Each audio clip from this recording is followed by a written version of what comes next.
Hi అండి. ఇది ఇంచుమించు అరుణాచలం లోపల ఆలయం దగ్గరగా వెళ్తుండగా తీసిన వీడియో అనమాట.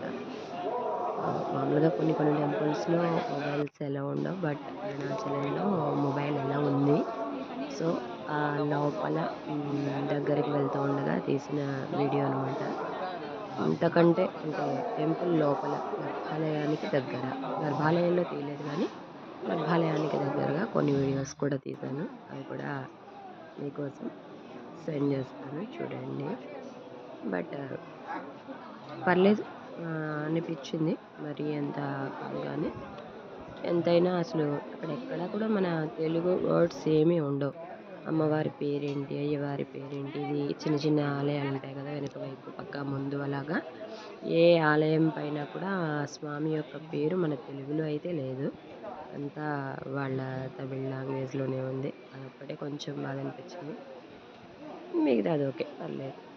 అంతేమి ఇబ్బంది అనిపించలేదు. అంటే గిరి ప్రదక్షిణ అది చేయలేదు. Just direct దర్శనానికెళ్ళాము.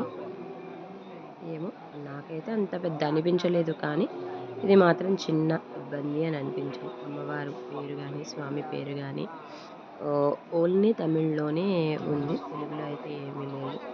నేను చూసిన కొన్ని చోట్ల తెలుగులో కూడా చూశాను. ఈ ఆలయంలో మరీ ఓన్లీ తమిళ్‌లోనే ఉంది. అదొక్కటే బాధ.